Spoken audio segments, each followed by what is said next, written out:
இறுதியாக நடைபெற்ற திறந்த பல்கலைக்கழகத்தின் பட்டபின் கல்வி டிப்ளோமா தெரிவு பரீட்சை 2026 7/2/2026 வினாவப்பட்ட பொது அறிவு வினாக்கள். முதலாவதாக இலங்கை தொடர்பான கல்வி பொது அறிவு வினாக்களை பார்ப்போம்.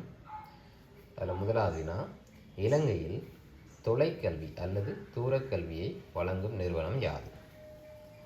விடை திறந்த பல்கலைக்கழகம்.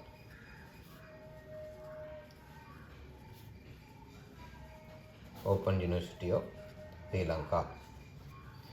இந்த பரீட்சை ஓப்பன் யூனிவர்சிட்டியால் நடைபெறதால் ஓப்பன் யூனிவர்சிட்டி தொடர்பான ஒரு வினாவை கேட்டிருக்காங்க. இதே மாதிரி எதிர்வர இருக்கிற பதிவாளர் திணைக்களத்துக்கு, உதாரணமாக பதிவாளர் திணைக்களம் ஆரம்பிக்கப்பட்ட வருடம், அது சம்பந்தமான வினாக்கள் இடம்பெறலாம்.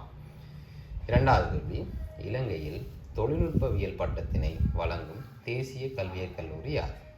அதாவது இலங்கையில் காணப்படுற தேசிய கல்வியற் கல்லூரி இதுவரைக்கும் 3 வருட டிப்ளோமா சான்றிதழை வழங்கினது.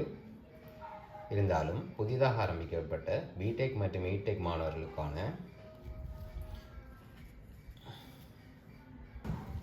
பாடத்துறைக்கு புளியாப்பிட்டியில் அமைந்துள்ள தேசிய கல்வியல் கல்லூரி 4 வருட பட்டத்தினை வழங்கும் பாடநெறி புதிதாக ஆரம்பிக்கப்பட்டுள்ளது. மூன்றாவது வினா, SLQF அதாவது ஸ்ரீலங்கா குவாலிஃபிகேஷன் ஃப்ரேம்வொர்க் நோக்கம் யார்?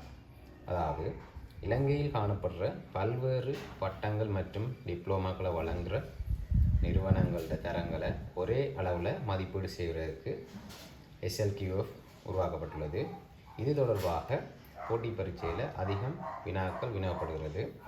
SLQF பற்றி, அதனுடைய மட்டங்களை பற்றி கொஞ்சம் விரிவாக பார்க்கலாம். அதாவது SLQF 1 தொடக்கம் 12 மட்டங்கள் காணப்படுகிறது. இதில் ஒவ்வொரு நம்பர்ஸுக்கும், ஒவ்வொரு லெவல்ஸுக்கும் ஒவ்வொரு குவாலிஃபிகேஷன் குறிப்பிடப்பட்டுள்ளது.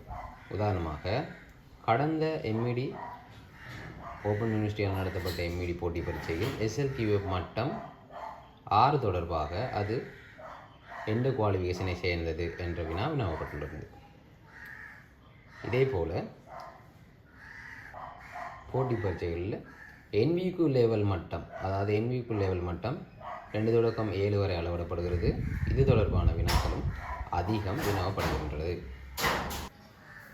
ஆகவே சுருக்கமாக சொல்வதாக இருந்தால் SLQFின் நோக்கம் இலங்கையில் வழங்கப்படும் அனைத்து கல்வி மற்றும் தொழில்துறை தகுதிகளை ஒரே தேசிய கட்டமைப்பில் ஒருங்கிணைத்து அவற்றின் தரம், நிலை, அங்கீகாரம் ஆகியவற்றை தெளிவுபடுத்துவதாக அமையும்.